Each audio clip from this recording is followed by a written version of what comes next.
I strongly and unequivocally, like if you're a part-time agent, either get full-time or find another job.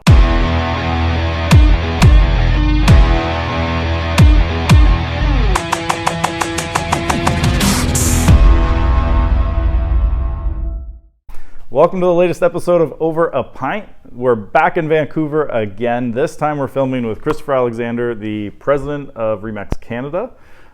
Second time guest. What was your role last time you were on? You kind of I guess it would have been before the acquisition of our former regents, so 2017, 18. Yeah, well, cheers. Welcome back. Yeah, and thanks. Congrats on the new role. Good to see you. Thanks for hanging out. It's good. Back where I started. So, how's been the integration? Because like before, you had Western Canada kind of as its own region, then it was Ontario, Atlantic Canada, and then Quebec was on its own. So what's the actual structure now? We are one national entity, except for Quebec, but it's kind of funny because we're still pseudo-responsible for Quebec, and we're working closer and closer together. Yeah. Much like we did Integra and Western Canada. Yeah. So, you know, it's been fantastic overall, like really from a systems and processes and our massive national ad fund, it's been really great. Yeah. What have you found has been like an advantage now that you're combining them together? Like especially for like the agents day to day, like what are the advantages for them? Just having a singular story and structure of tools and services. And so before we were acquired 2 years ago, despite us sharing RealEstateMagazine.ca with the West, you had a RE/MAX story in the West, you had one in Ontario Atlantic and one in Quebec, and now it's pretty streamlined across the country. And I think for an agent, it's been great because one, we've got a lot more buying power, and we have more funds to deploy on the whole, and so that allows us to provide greater services on a greater scale. Negotiate better discounts on tools and things like that. So just generally speaking, we have a lot more power and resources to deploy in the marketplace. And I'm curious, like, how much autonomy do you guys have for Canada compared to like what they're doing in the U.S.? Because obviously, there's always like the U.S. and Canada are fairly similar, but especially in real estate, there's like enough differences that you can really tell when it's like American things here. Like, how much do you guys make specific to Canada? Pretty much everything. Yeah. There's some major differences between our industries and consumer habits in Canada. You don't have to look very far. I mean, recently Nordstrom, it's not that recent anymore, but Nordstrom pulled out of Canada. That's like the pinnacle of customer service and experience in the US for department stores. Yeah. And they didn't survive. I mean, they had a lot of strings of bad luck, pandemic, consumer habits changing, but much like Target or other American brands that didn't succeed up here, they didn't provide that same level of service and experience. And for us, Canada's always been the crown jewel of RE/MAX globally. And, a big part of what I do in my day-to-day is make sure that we're providing suitable products and services for the Canadian marketplace. Yeah, and what do you find is like biggest challenge for your agents right now, especially with the market changing? I would say for any agent, not just ours, the adapting to the realities of the new market. And, we're sitting here September 29th. Yeah. And in 2023. So you're really going to out me if I take a long time to out it, publish this video. Okay, we're sitting here in the fall sometime. Yeah, we're going to redo this 5 times with different dates. It's been remarkable to see, like, even some seasoned veterans that have been around through other recessions. And you have to remember, too, Ontario has really seen a market like this for 25 years until spring last year. But there are agents that have been in business for 3+ decades, and they went through the recessions of the late 80s, early 90s. But it's been fascinating to watch even some seasoned vets forgetting what a normal market is like, where you have to do a lot more hand holding, do a lot more heavy lifting, a lot more psychology, so to speak. Yeah. The funny one that I've seen lately, which is and it's only kind of funny, is how many agents are coming being like, I actually have to market my listings now. And that's why they're like reaching out to us being like, it doesn't just sell now, like we have to do things. And it's been an interesting change to how many times we keep hearing that. And then the ones I've seen now that are really like still doing well, like this year especially, are the ones who were still doing all that marketing before. Yeah, and I guess like the pandemic years, I don't guess, I know, that was gravy. It was not reality. Everybody's been saying that, I know. It's cliche, but it's true. And so it's a really hard business. You know, my grandfather always had this saying that people don't try real estate tries the people. Yeah. And for 2 years, pretty much everybody was successful. Yeah, if they got a listing, and I mean, if you're a buyer agent, it was hell. But it's a tough business, and the strong will survive. They always have. And so, but what's been really fascinating to see how many people have not been able to make that mindset shift yet. Yeah. Like I remember when I started, like the market was considered slow comparatively, and still the average days on market was only about 13 days, which is still a pretty great market.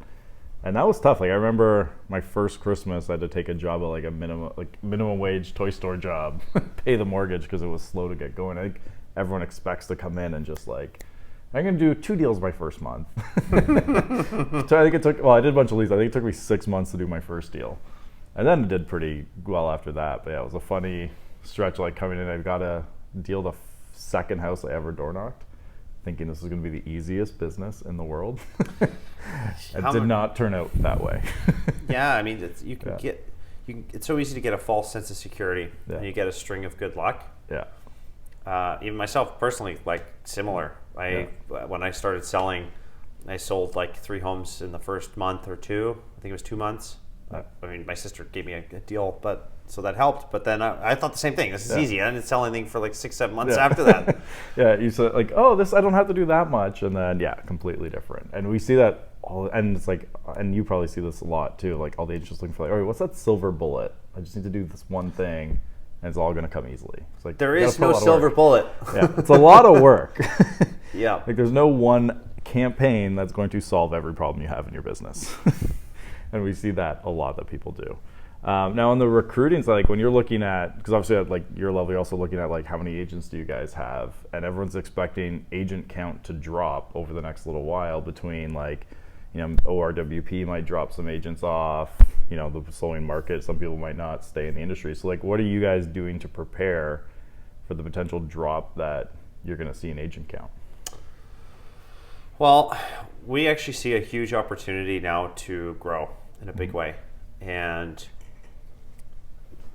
I believe that the string of strong market conditions has allowed a lot of people to stay in business, brokerage companies to stay in business that when they hit some chop, it's going to be really difficult to survive for a bunch of reasons. And they're all well-intentioned, but market was great, too long. All of that false sense of security we just talked about. They're primarily sales-based broker owners, so their personal real estate business is subsidizing brokerage sales, and they're going to have a tough time. I think a lot of people are going to have a tough time providing what agents really need, because whether they don't have the experience, the resources, the tools, the know-how, I think it's going to be really tough for a lot of people. And we've got really, really strong companies that are able to absorb other brokerage companies that are struggling. And in those cases where, you know, like these brokerage models might not work as well, given the market going down, how much of like your guys' time is looking at recruiting their agents versus just trying to convert the whole office over? For us, it's always like we're a franchise company, so conversions, franchise sales, M&As. That's the heart of our business as a franchisor. Brokers are focused on the recruiting. Yeah. So, I mean, obviously we're creating recruiting programs and we're trying to bring as many people into the organization that fit our model as we can, but we're dialed in on acquisitions, mergers, things like that. That's good. So how are you finding, so we're obviously at a conference now, and it's been interesting to me watching, because I obviously go to a lot of conferences, so do you, that conferences seem to be having a harder time getting people out to them. How are you guys finding that, and do you think it's just like a financial thing where people's business is down, they're not coming out as much, or like what's the cause of, like, because I see a lot of conferences struggling with that right now? Well, I think it's multifaceted. For starters, people aren't making as much money. Mm-hmm. They don't have as much disposable income, so it's a natural thing to have suppressed attendance. You know, you couple that with inflation on food, lodging, like hotel prices are insane, restaurant prices are insane. Especially, you know, if you're having a convention, you want to be in a marquee location so people want to come and experience where you're going. I also think there's way too many conferences. You know, it's insane. What Swamp Hole put out a schedule for August to the balance of the year. There's over 125 in just the U.S. alone. Yeah, because like every board generally does one. Then you got associations doing sometimes multiple. The brands doing them all. The brokerages doing their kickoffs and awards. Yeah, there's a lot. Yeah, media outlets like Real Trends and Swamp Hole and Riz Media. So stay tuned for REM events coming up. Yes, it'll be good. That's like, because like I'll go into events. I've always, and you and I've even had chats about this of like what to do different about events. And I really like some of the ideas that are out there around like really making sure like production's vetted. Because that's like, how much do you guys, like when you guys book events, do you look at like, we know that there's people coming to them know what they're talking about? Because like a lot just kind of pick who's popular without actually looking at their production. Well, for us, I mean, we're, you know, home of the top producer, all those old sayings, and you know, our agents are incredibly productive. We're totally like our system doesn't lend itself to low producers. You like the way our fees are set up, the amount of services our brokerages charge. It's expensive to stay with us. If you're not producing, you can't stay with us. So, you know, if we were to bring somebody we didn't vet, we would eat a lot of flack. Yeah. And so, but we also want to make sure people are walking the talk. Yeah. And so, you know, I think social media has allowed a lot of agents to project an image of success that isn't real.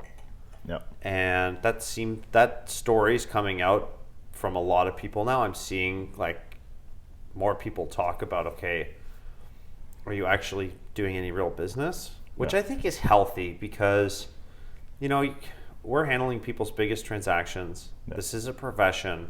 You know, you should be treating it as such and a business.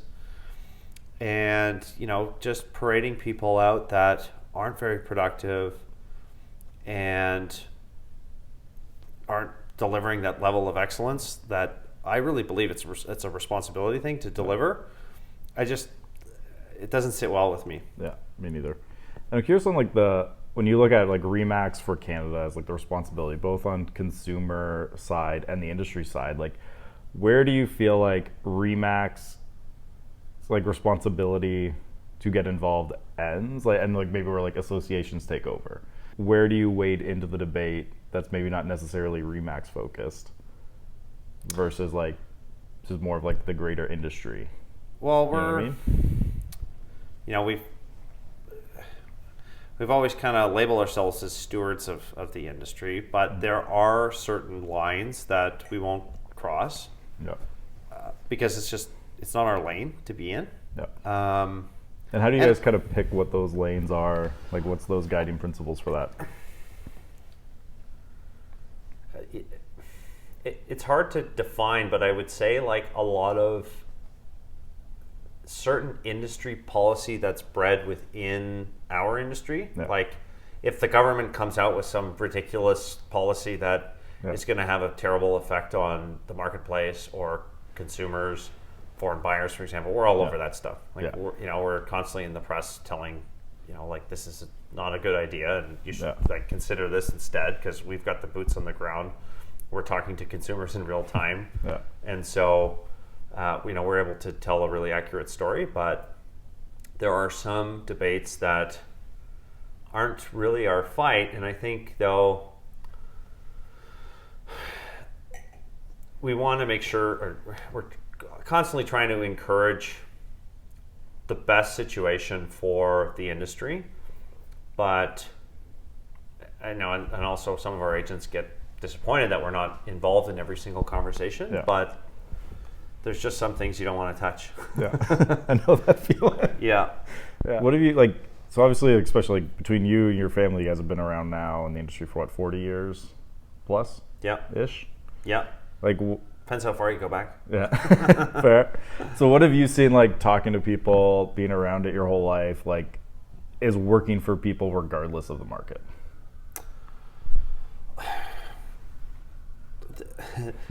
I'm laughing because our business isn't sexy. Like really, people have been trying really hard to sex it up.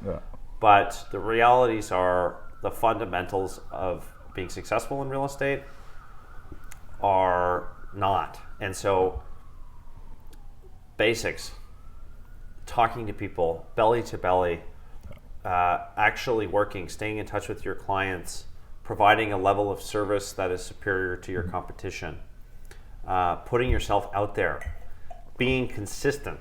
I see too many agents trying too many things all at the same time, and they get too distracted and they're not seeing results, so they'll pivot again. And being consistent is so important. But there's a lot of agents having their best year ever, and if you talk to them, they're going to tell you they're working harder than they've had to in a really long time. They've had to work smarter. They're dialed in on working with consumers in the way they want to be worked with. And those are all fundamental practices of the business. And like we were talking about earlier, again, it's not a sexy, the fundamentals of the business aren't sexy, whether you're an agent or a broker owner. Like if you're a broker owner, it's all about recruiting, retaining, developing your agents. Those are the three core principles of a successful brokerage. And for an agent, it's being consistent, developing a database, and picking one form of prospecting, whether it's actual prospecting or reverse prospecting through advertising or online leads.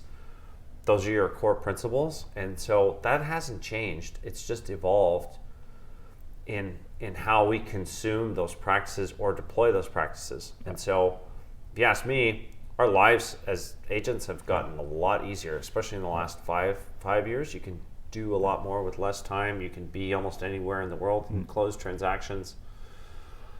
But there's a lot of people that aren't cut out for our industry that have been able to hang around because of great market conditions, and that's going to be it's going to be tougher and tougher to stay in now. And I also think that more we get into the future with more data and things like that, consumers are going to have a lot more insight into who's doing what and how much. And I just think that the image of success that isn't real is going to be exposed. And I'm curious, like, because this is a hot button topic now and can really help with data, access to data, interpreting it, is like AI tools. And like from a RE/MAX perspective, what are you guys looking at of like potentially ways that maybe AI could be incorporated? I think AI assistance.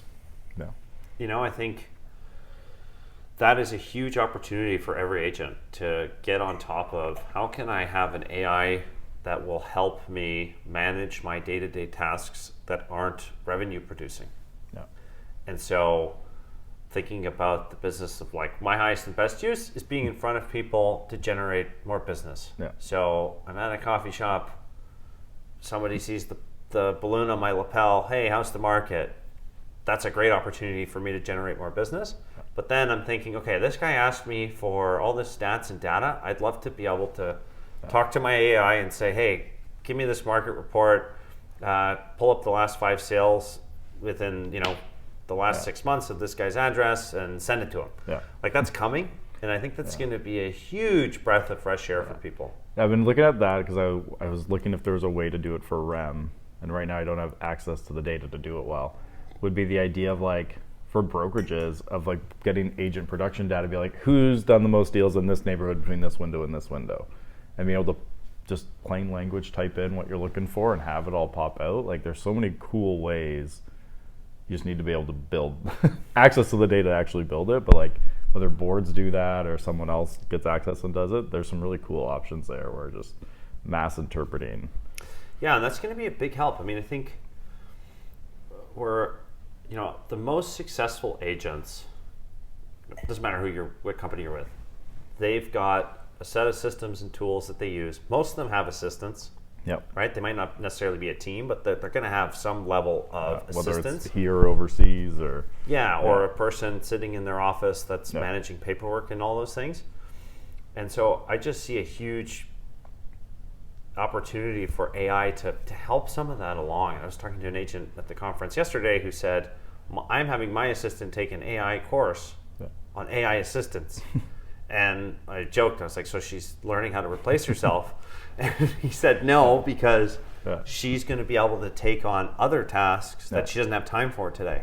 And so a lot of people get scared by the concept of AI, but I think it's going to be an incredible tool that has the ability to not revolutionize our business, but revolutionize the way we work and how efficient we can be and how we can serve our clients. Like, I know for me, it already saves me probably a good 4 to 10 hours a week pretty consistently.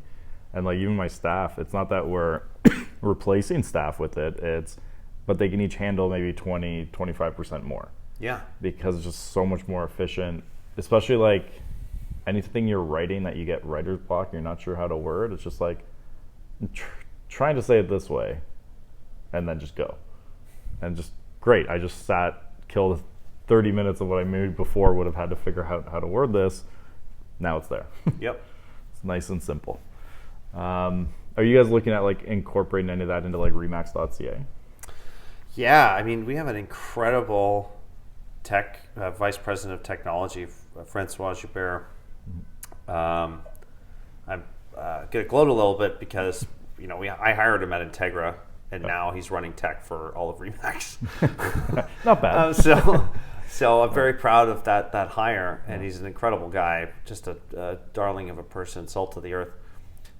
He's been thinking about this for years already, and how you can modernize that experience for the everyday customer. I mean, because let's face it, there's tons of portals in Canada, tons in the US. They're all kind of providing the same experience: search, listing, pictures, and valuations, and sales history.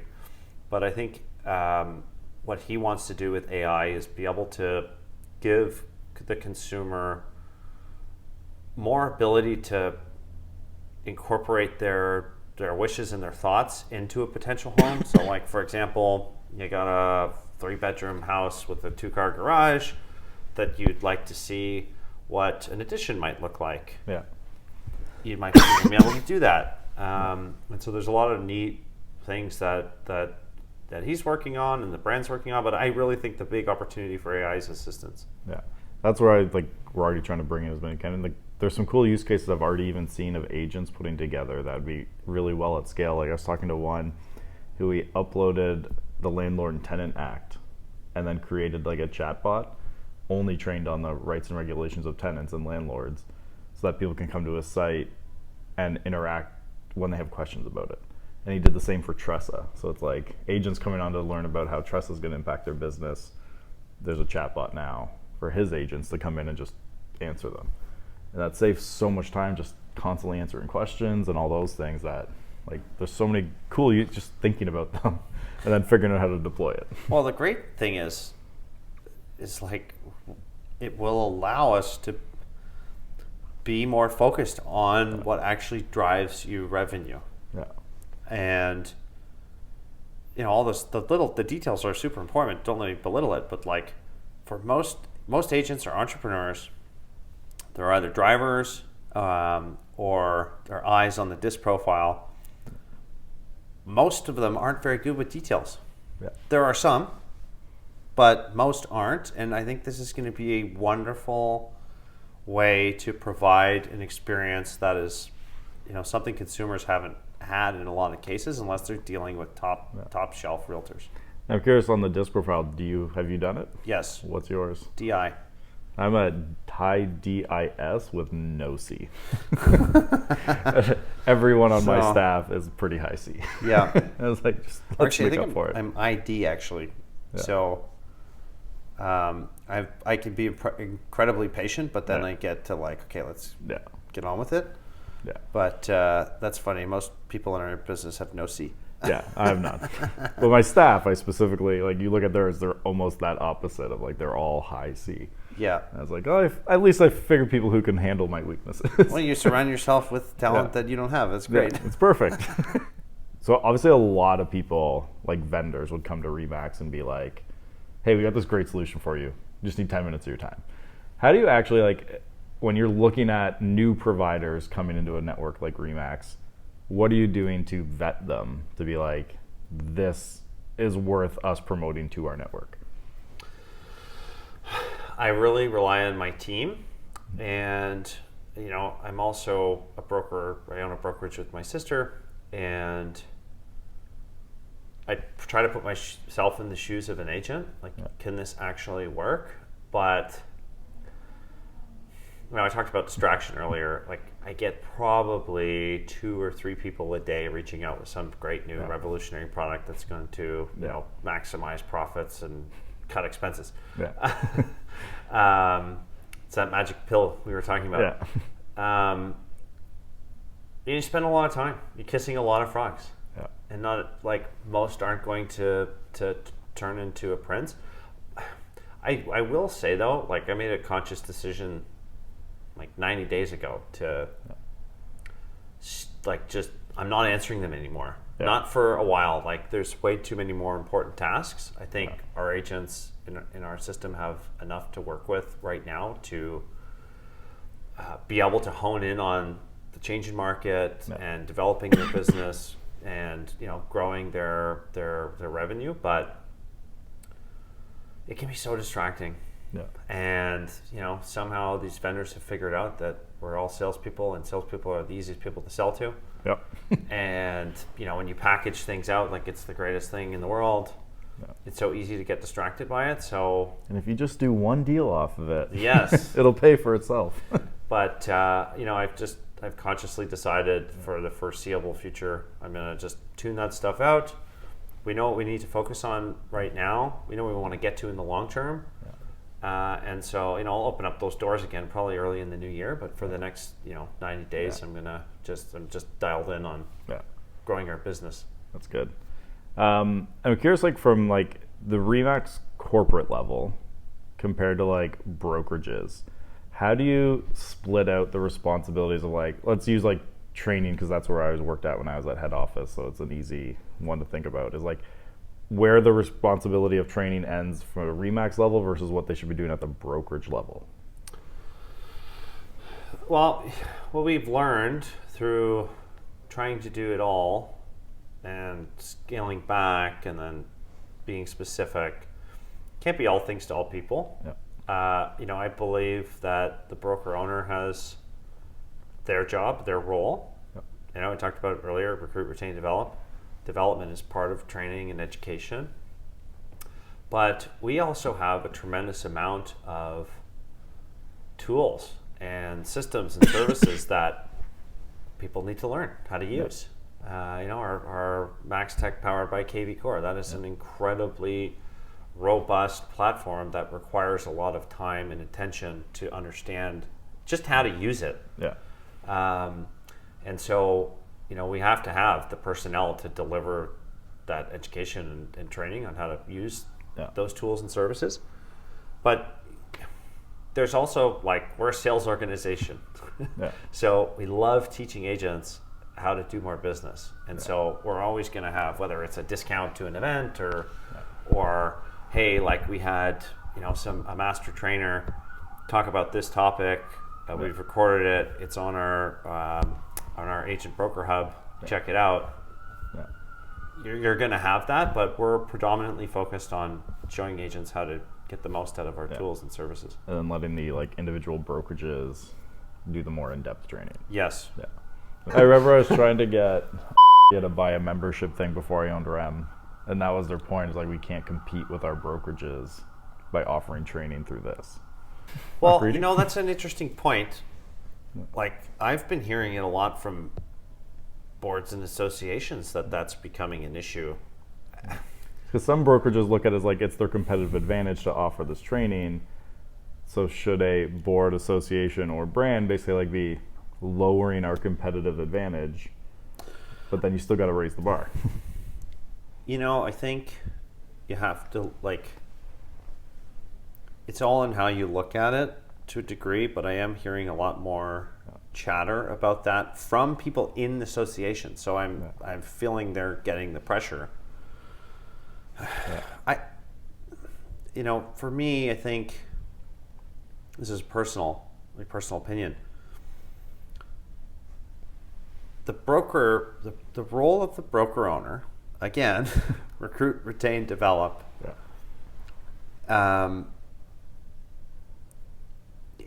Being able to lean into whether it's your franchisor or your association is probably a good opportunity.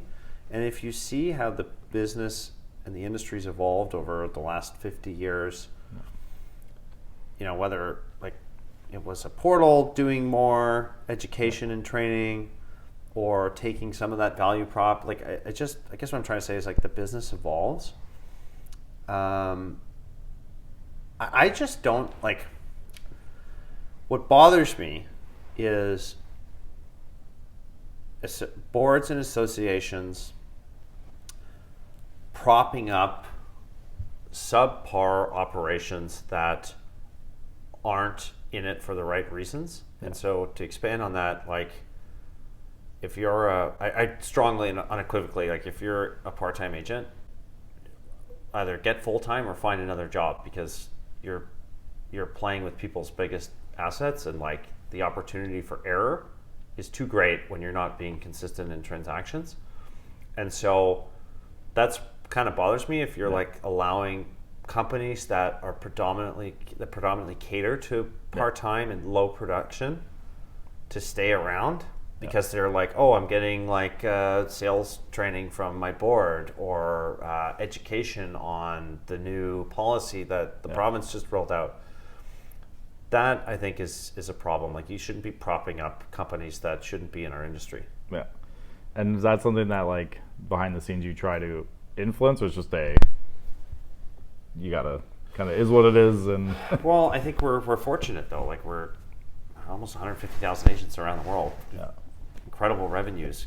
Canada, we have dominant market share and really, really strong brokerage companies that if the board or association comes out with some great new program that's going to help those marginal companies, we're able to take that, add to it, make it better, put our own flavor on it because of our resources, our scale, and our depth of expertise. And so I guess what I'm trying to say is I'm not worried about them eating our lunch, but that's the line I don't think they should cross. Is they're all in it for the reason we have boards and associations, especially associations, is to protect the interests of consumers and be stewards of the industry. And so at what stage are you not working in those interests when you're facilitating things for marginal companies? Yeah, that's a good point.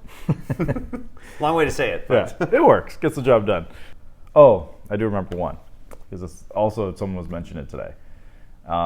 People walking around. I wasn't in the conversation, but I overheard them talk about it. So we'll use the GTA as an example. That's probably what I don't know if it statistically is, but it must be close. One of the strongest places in the world for Remax, more brokerages than almost anywhere else. How do you guys evaluate at the franchise level, when an area is almost oversaturated with brokerages? What's that limit of we probably shouldn't have more brokerages in this area versus also trying to sell as many franchises to the right people as you can? Well, I'll totally open the kimono for you. Market share is the first principle. Okay, so our goal is being number one. Yeah. Okay, so number one can be 15%, it can be 25%, it can be 30%, depends. So we want to be number one in every market we serve. Are we number one everywhere? No. And when we're not, that's where we see an opportunity to open another store. Yeah. And so you have to also be careful, because in the past, 10 plus years ago, we probably sold too many franchises too close to people, or existing offices, and all that really did was lower the average fees that brokerages were charging. And competition is great, but it's like I always use this analogy, but it's like all the pot shops. So what happened? There was one on every friggin' corner, and then all of them started slashing their prices, and now only the strong are surviving. And so admittedly, that was us probably 10, 12 years ago.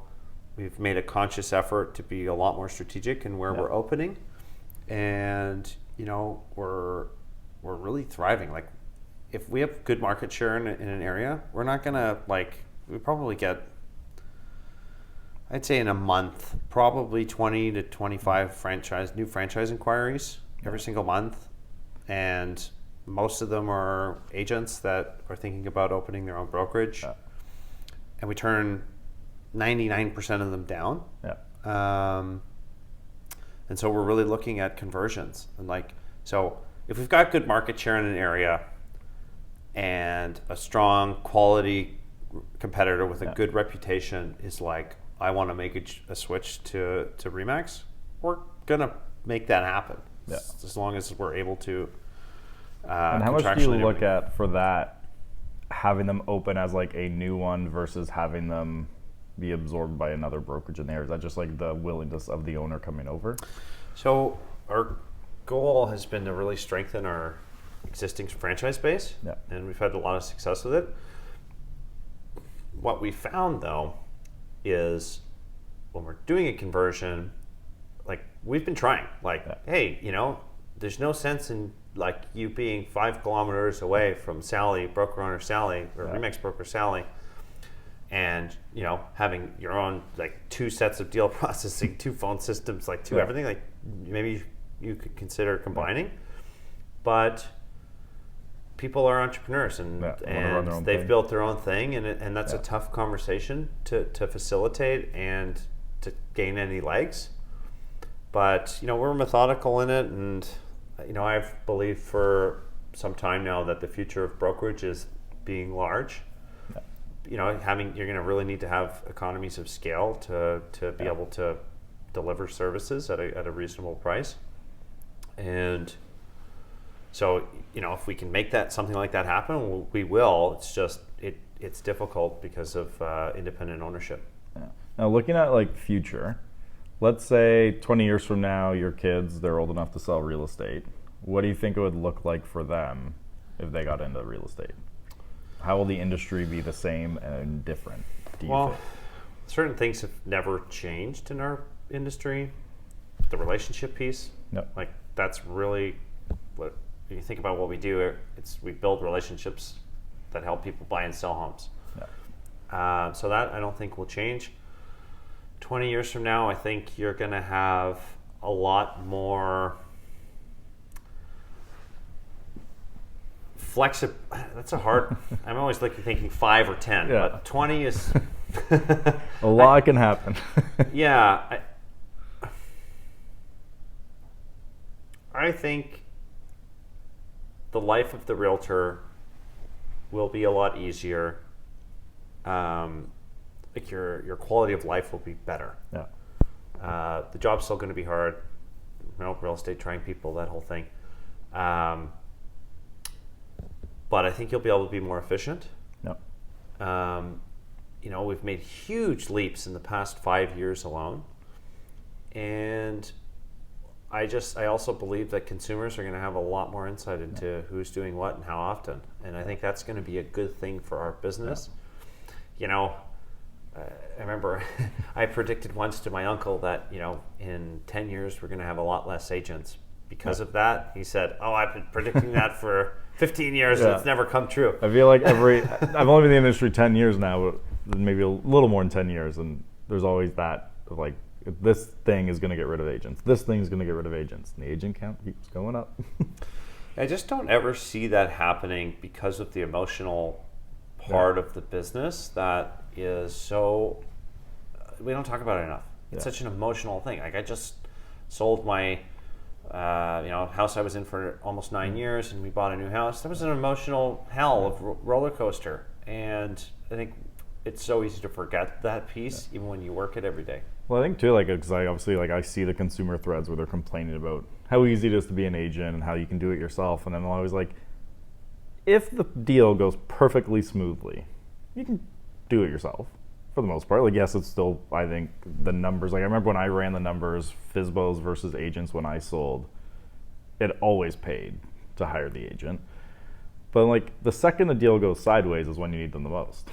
Like, that's such a big point, is like, yes, if something goes perfectly, then yeah, you might not need as much help, but almost never do they go 100% perfectly. No, they never do. Like, there's always something, and you know, I always look at the U.S. because that's where we get a lot of our tech and precedents from. I will say unequivocally, like, the industry in Canada is much more sophisticated in my opinion. But like, when Zillow came out 20 years ago, that was going to be the end of the agent. Yeah. And then AI and not AI, but iBuyers. Yep. That was going to put us all out of business. And like, I think all that tech had its opportunity to do that during the pandemic, and it failed.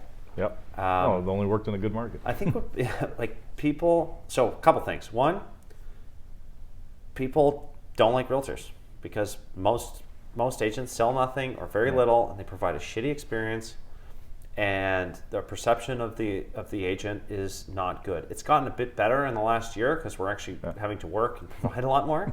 It was all-time low during the height of the pandemic years. Yeah, especially with all like the sold over asking. Oh my god. We got more complaints in those years. Yeah. Just people so disgruntled.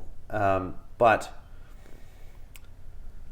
that's why you have so much industry, Wall Street, getting involved, because they all think they can do it better. But what they forget is it's not a consistent set. Like, people aren't buying and selling homes like they're ordering Ubers. Yeah, and the regional differences are a huge part of it. Yes. Like, it's a hard to account. Like, I always use the example of like buying and selling cottages. Like, going to Toronto agent, going out to Muskoka. Oh, it drives me crazy. If you don't know what a roadshow allowance is, you should not be going up there. Or what's a septic tank? Yeah. The other thing too is moving sucks. People aren't going to want. It does. You know, moving sucks. People don't want to go through that. Like, and it's a huge investment. Like, so my point is, the cyclical nature of the transaction over long periods of time. You're just, it's emotional. It's not a commodity either. It's not a traditional commodity. Wall Street and economists and the banks, they look at housing like a commodity, but it's just not. Like, it's a way longer scale. It's not like buying bacon or Ubers. And so that will insulate us, but you know, we all have a responsibility to do the best we can and provide a great experience, because I think that's our biggest enemy of the industry is, you know, shitty agents doing shitty deals and providing shitty service. Yeah, basically, it'd be nice if there was a lot that left. Yes. Like, I think everyone in the industry kind of agrees it'd be great if, I don't know if the number is 10%, 20%, 50%, but for a lot of people, stopped having their license. Now, I'd be curious to do this, like, throw out a few things, just see where you thought on them, because they're hot topics in the industry. So, like, sold prices, should they be public or not? Yes. What do you think is stopping it? Bureaucracy. There's a lot of that. We won't go too much in depth on that one on the show. Because there's a lot. That could be a whole episode on it. So. Don't get me started. Yeah, I know. I've had so many conversations about that lately. What are some of the other good ones in the industry right now? How much harder do you think it should be to get your license? I think what is in store, I think getting your license, what's in place now, and especially the work that's been done to make it a bit tougher, is enough. Yep. The conversation, I think, needs to shift to keeping it. Yeah. What does that look like? And do you have any ideas on what would make sense to Production implement? level. Yeah. I think, you have to be doing a certain level of transactions every year to be able to keep it. And obviously circumstances come, so there's going to have to be some grace period to if people have tough years, don't do as many deals, all those things. So working some of that in, but I think you should have a minimum level of production to stay in the industry. Yeah, and it doesn't even, at least my opinion, doesn't have to be that high of one either. If you look at the TREB numbers that always get thrown around of 30% do none, then maybe another 20 to 30% do under 4. You set it at 4, you're getting rid of a lot. Yes. And if you're doing it full time, you can do 4 deals. And the boards don't want it, because that's how they make their money, and they're not for profit, but that's how they are able to drive revenue and provide services and things like that, and advancements. Up the fees. Yeah. Put the fees up. That'll clean out a lot of people too. It's too cheap to stay in business here. Yeah, and I also thought, and I'm curious to your opinion on it, because I don't heard people in the industry talk about it too much, is how many people get their license with no intention of ever selling. So I'll give you an example. When I was getting my license, you had to do the last course in person. That was a requirement. Yep. Half the people in that class had no intention of ever selling a house. They were appraisers who wanted access to the data, flippers who were doing it for themselves and just wanted to be able to go to the MLS directly themselves, and contractors for similar reasons, things like that, where they had no intention of being a realtor. They just wanted data access. So I was wondering, what if there was a secondary membership that was just data access, but you don't have the right to actually sell? I think that's a great idea. I would support it. Yeah. We would probably buy that access as a franchise company. Right? A lot of people would. But I guess the thing is, I mentioned the bureaucracy. It's a big struggle for boards is you're not contributing, so you're just taking. And so they'd probably want to charge a subscription fee so that it's not a communist. Yeah, no, definitely they'd have to pay. You could still do a process where they gotta get some sort of course type thing and then pay access fee to it. Yeah. But then you're now dealing, because this is one of the issues I have where they're the average agent does 1 deal a year, whatever the number is.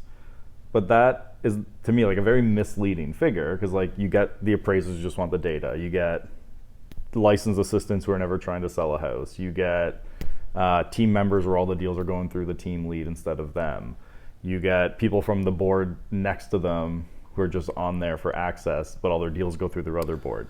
So it's you don't know, of the people on a board, how many are actually who are trying to make a business of it. What is that real average deal? I think it's probably one every 2 to 3 months, 1 a quarter, right? I always tell the story where I had one year I had an incredible first quarter. I made more money in the first quarter than I did in the prior year. And then I made, silly me, I didn't learn my lesson. I put my feet up.